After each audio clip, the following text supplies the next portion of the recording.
the GSIS Museum right now. I am the principal tour guide in the museum. His background is the painting of the famous Filipino painter Juan Luna, the first Filipino international achiever, who created this painting entitled The Mauritian Life of Juan Luna. So comes December, there will be another artist who will showcase his or her works. But for now, for the whole month of November, we are exhibiting the artworks of Hoche Briones. Hoche Briones is a visual artist by profession, but he's based in Singapore. This is actually his first one-month exhibition here in the Philippines. He was actually invited by the president of the GSIS to have his exhibit here. By the way, Hoche Briones is that guy. By the way, Hoche Briones is the son of the secretary of the department. During the DepEd? Yes, DepEd. So, the title of his exhibit is Start at Some Point. I was able to interview the artist personally, and I asked him why start at some point. When he was a very young boy, when he's still not really that very good in painting, he's really afraid to paint. But somebody told him, you have to start at some point for you to be able to develop your craft in painting. So that's why trying to record his past experiences as an artist. Since this is his first one-man show, he decided to use this title, Start at Some Point. That's the title of the one-man exhibit.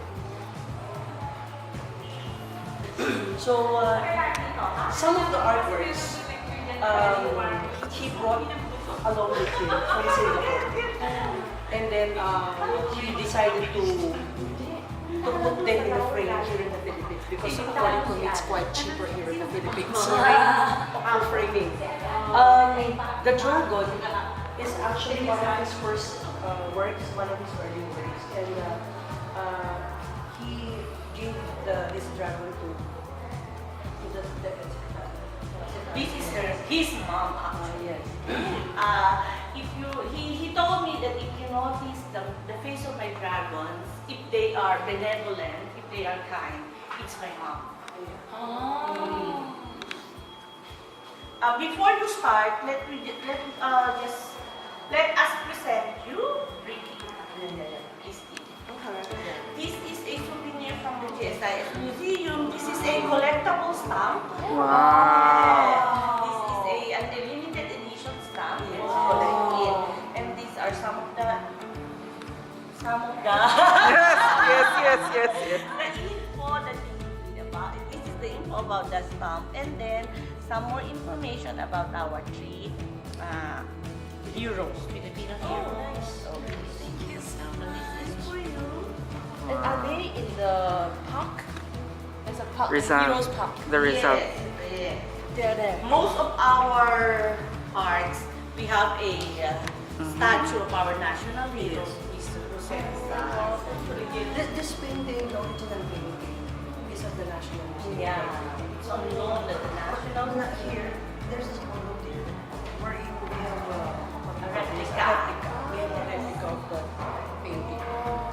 Wow. You know that painting was invited to be exhibited at the National Museum of Singapore. However, the decision makers of our company, of our office, were a little bit hesitant because we would like to think it's part of our national culture. So they were very hesitant to lend it.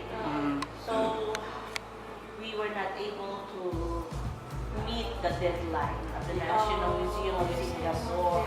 But most of the paintings of Juan Luna were exhibited at the National Museum of Singapore. Maybe early this year. Yes.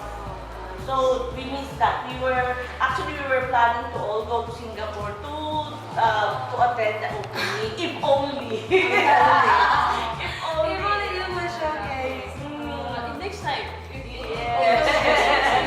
But I have been to Singapore many times. I have friends there because of Seiya. Every time we go to Singapore, we have people to see. Okay, nice. Yes. No, you want more. Yeah, in some of our Big John, my batchmate from Singapore, he knows, he is friend with your mom, with Ledesma. Yeah. He knows how to speak Tagalog. He's always here. Okay. He got the inspiration from the Philippine flag. Yeah.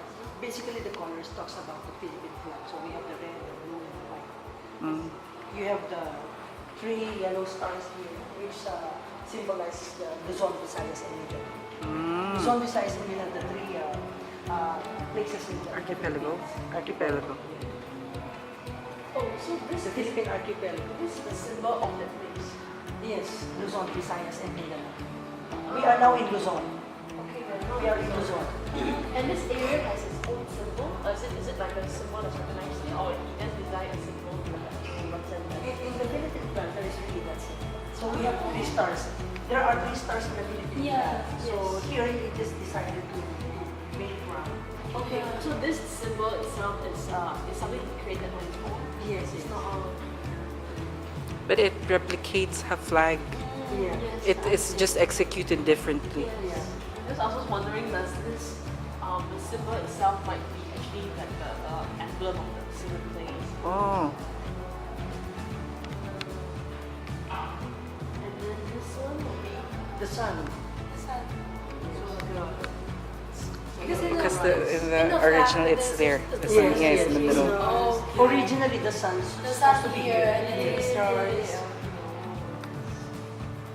The second half of the museum, as you can see there.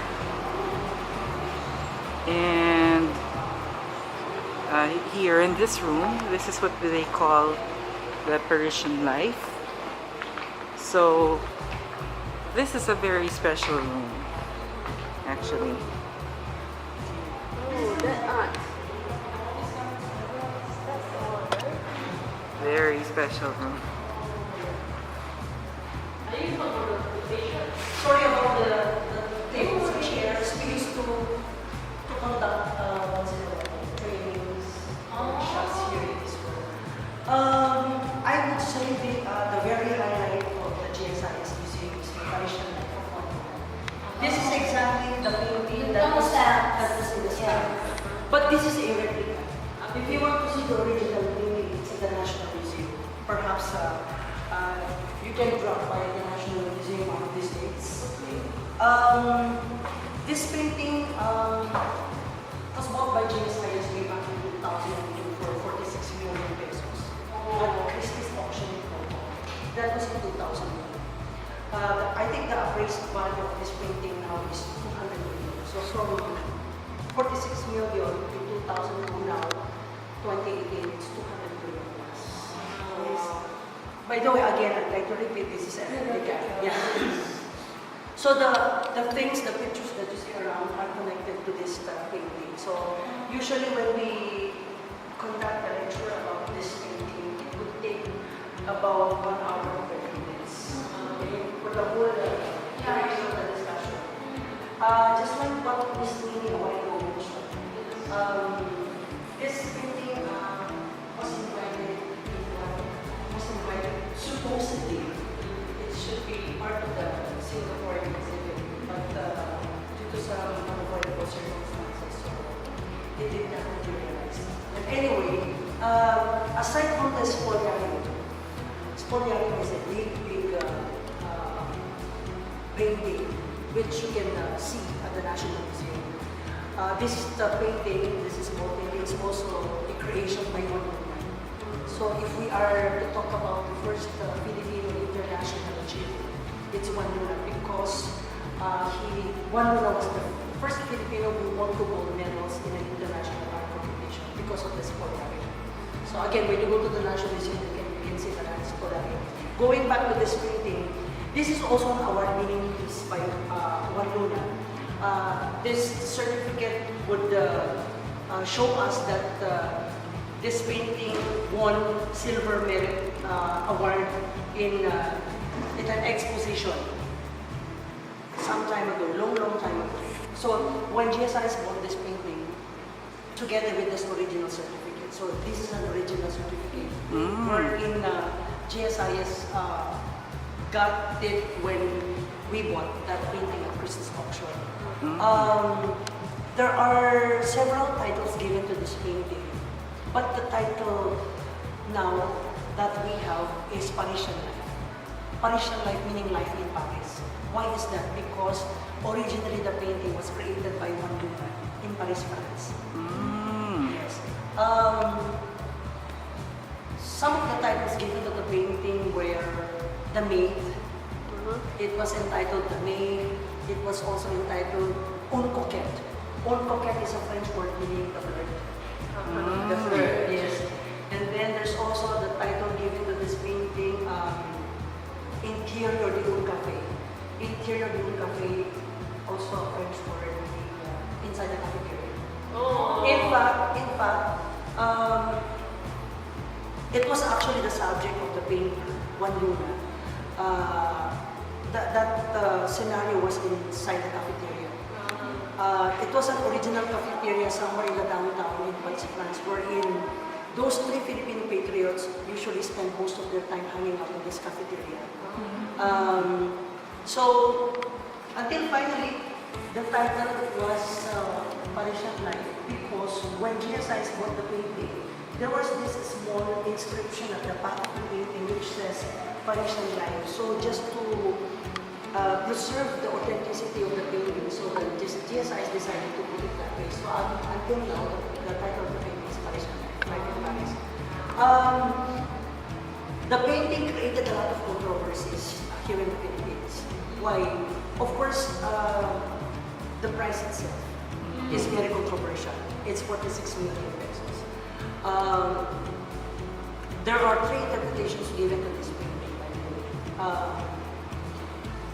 The first time this painting came to the Philippines, since it's so controversial, the painting was borrowed by some of the faculty members and students of the UP College of Fine Arts, University of the Philippines College of Fine Arts.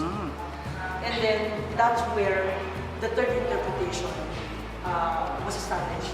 So let me share with you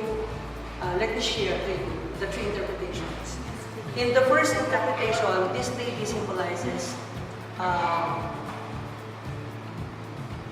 the un coquette. She's the third in the first interpretation. So waiting to be picked up by the three Filipino patriots. There's a symbolism here, according to the interpretations given. There's a symbolism that the guy turning his back symbolizes Jose Rizal. Jose Rizal is the national hero of the Philippines. Why is that? Because when he was shot at Bagong Bayan, he was turning his back. So that is why it was very symbolic, according to the interpretation, that that guy turning his back was Jose Rizal, our national hero. The one at the middle wearing gray suit is the artist himself. He is Juan Luna, the greatest, the first Filipino international achiever. And that guy facing here or facing us probably is Dr. Ariston Bautista Lim. In this picture, this is Dr. Ariston Bautista Lim. This is Jose Rizal. This is our national hero.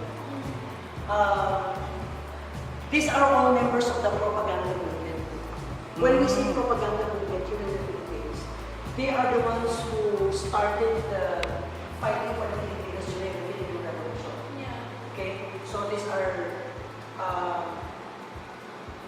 revolutionary people. Going back to this painting, not a lot of people, I will say, even young kids now in the Philippines, they don't really,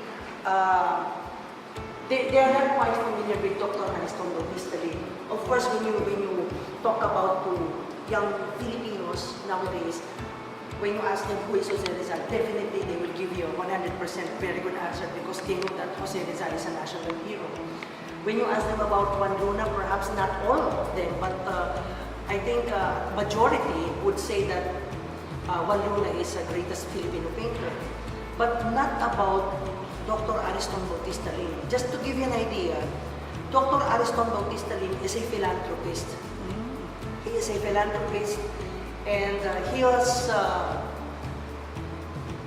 the first doctor who was able to discover a medicine called paregoric. During the onslaught, during World War II, there's an onslaught of cholera here in the Philippines. It's epidemic. And there's only one guy, in fact, a doctor by profession, who was able to discover a medicine just to stop the spread of the cholera here in the Philippines. And that's Dr. Ariston Bautista Lim, the doctor who discovered paregoric, which is the medicine for cholera. Okay. Anyway, these three Filipino patriots usually spend most of their time hanging out in this cafeteria. And then, according to the first interpretation, all of a sudden, a beautiful lady went inside this cafeteria, which caught the attention of the three Filipinos. No? So instead of talking about something else, so they decided to talk about this lady. So who is this lady? Just like what I said a while ago, this lady symbolizes the uncoquette, the flirt, in the first interpretation, waiting to be picked up by the three Filipino patriots. Anyway, so going back to the second interpretation, this lady in the second interpretation symbolizes the wife of Juan Luna, the wife of the painter. Her name is Paz Pardo de Tavera. Paz Pardo de Tavera. In the real life history of this couple, there was a tragic event that happened in the life story of these two people.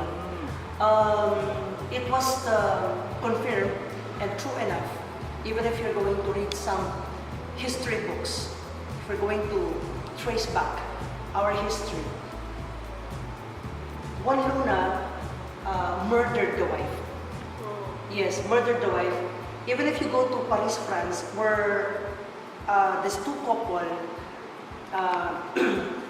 rented an apartment somewhere in the downtown in Paris, France, they know exactly what happened to the life story of these two people. There was a tragic event that happened in the life story of these two. It came to a point wherein Juan Luna was not able to control himself because of too much anger. He pulled the trigger and shot the lady on the head. And the lady died on the spot. Not only that, there was only one witness to that incident. It was the mother-in-law. Since there was a witness there, he also murdered the mother-in-law. Yes. So it's an interpretation, but then again, there are some truths behind the second interpretation because if we are to talk about Philippine history, true enough that Jose Rizal murdered the wife of Juan Luna. And I would say that one of the reasons why we only have limited copies of the painting by Juan Luna here in the Philippines. In fact, he has created a lot of paintings, but it's not in the Philippines. It's scattered in different parts of Europe because he stayed there for a long, long time. And he made the painting as his bread and butter. Also, one of the reasons why we only have limited copies of his works, after the murder incident, Juan Luna was banned from entering a certain vicinity, a certain area, by the family of Paz Pardo de Tavera. And because of that incident, some of the memorabilia inside the house were thrown away, were burned by the family of Paz Pardo de Tavera. So that's the second interpretation. The third interpretation was given to us by the faculty and students of the University of the Philippines College of Fine Arts. Just like what I said a while ago, since the painting is so controversial, the faculty decided to borrow this painting to the family. And then they decided to use this painting as a subject in one of their art appreciation class. And this, from there, they were able to establish the third interpretation. So we will now go into details. If you will agree with me, the triangulation of this checkered overcoat points to that lady. Notice also that there is a table in front of the lady, and the triangulation of the table is pointing to this lady also. And if you will agree with me again, the three Filipino patriots, definitely they talk about the lady because there's no one else there except for that lady, so they talk about the lady. There's also that chair in front of the lady. And there are two glasses on the table. This one is full, that one is half filled. Okay? There's also that newspaper. Notice that there's also that newspaper at the back of the lady, which points to the lady. The triangulation of the newspaper is pointing to that lady also. By the way, the title of the newspaper is Le Echo de Paris, meaning the voice of Paris. It's a French newspaper which talk about French Revolution. Remember, the painting was created by Juan Luna in 1892. Here in the Philippines, there's that year, 1892. That was exactly the year where Juan Luna was able to finish creating this painting. It was also the same year wherein the Le Echo de Paris, which is a French Revolution, was also established in Paris, France. Basically, it talks about the Cry of Bastille. So, the Cry of Bastille, when we say the Cry of Bastille, we're talking about the French Revolution. There's some kind of what we call parallelism in the Philippines because La Liga Filipina is an organization which was established here in the Philippines also in the same year, 1892. And that's the parallelism I'm talking about. So, the Echo de Paris, which talk about the French Revolution, was established in 1892. La Liga Filipina was established also in 1892, which talk about the Philippine Revolution.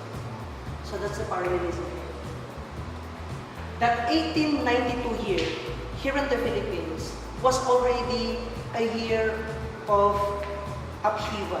There was already that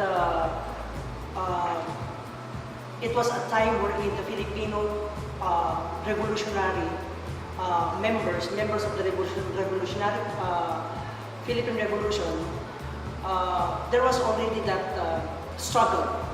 There's already it was the start of the Filipino struggle in that year until sometime reaching 1890. 94, 96, that was already the start of the revolution.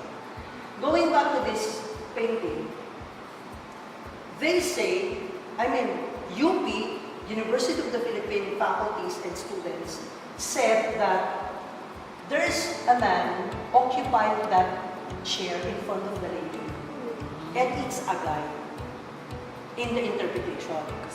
So, the glass of the guy is full. However, the glass in front of the woman is half filled. So they say there's already some kind of abuse here. Abuse in a sense that the guy is already trying to abuse the lady, giving her lots of drinks. So the lady, according to the interpretation, symbolizes the Philippines as the motherland. And the guy symbolizes Spain. So here in the Philippines, we were colonized by the Spaniards. That was way back then. Why did they conclude that this lady symbolizes the Philippines as the motherland? I want you to look at these two pictures.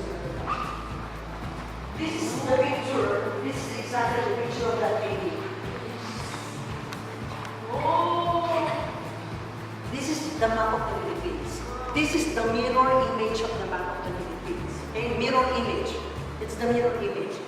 If you're going to superimpose the mirror image of the map of the Philippines to the picture of the lady, the contour of the bodies of the lady exactly has the same measurement. That is That's why it was concluded by the faculty members of the University of the Philippines that that lady in that painting of Juan Luna symbolizes the Philippines as the motherland. Wow, so deep. Yeah.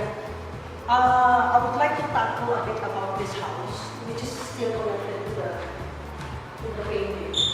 This, by the way, these are the three Filipino patriots. This is Hoche Briones, this is Juan Luna, and this is Dr. Aristotle. You can read this later on. And those are the publicities way back in 2002 when GSIS bought the painting of Christie's auction in Hong Kong, which I said a while ago created a lot of controversies. These were the articles which were published in different Philippine newspapers at that time. This house is still existing nowadays. It's actually open for everybody. This is awesome. It's very amazing. If you have time, guys, you go to this house. I think you would be able to appreciate more when you go to this house because, why? Because the first time that painting came to the Philippines, it was hung at the second floor of this house.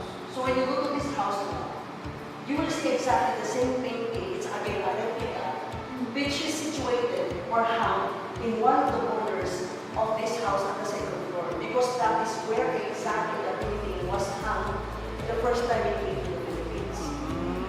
This house is very historical in a sense that at the basement of this house, during World War II, here in the Philippines, there was this, we call it the Black Nazarene. The Black Nazarene of Quiapo. The Black Nazarene is, it was an old image of Jesus Christ. It's very black, with the crucifix. The original Black Nazarene of Quiapo was kept at the basement of this house for a long, long time during World War II. And then after World War II, that image of Jesus Christ was brought back to the Quiapo church to be venerated by the Filipinos. And also, the propagandistas, those people, use this house as their hideout, and then they use this house every time they have meetings about revolution. That is why this is very historic. This is now open for public. You can go to this house anytime. It's open for public. It's like a museum. Okay. The house is amazing. Yes. What else? So if you want to read more about the painting, it's written there. So now you're going to have with the stamps. Yes. It's collectible. It's very big. Yeah. They explain it in the third population, I think it's really deep. Yeah. Thank you so much. Yeah. So that's the information I can give you about the painting of Juan Luna. Thank you. Thank you.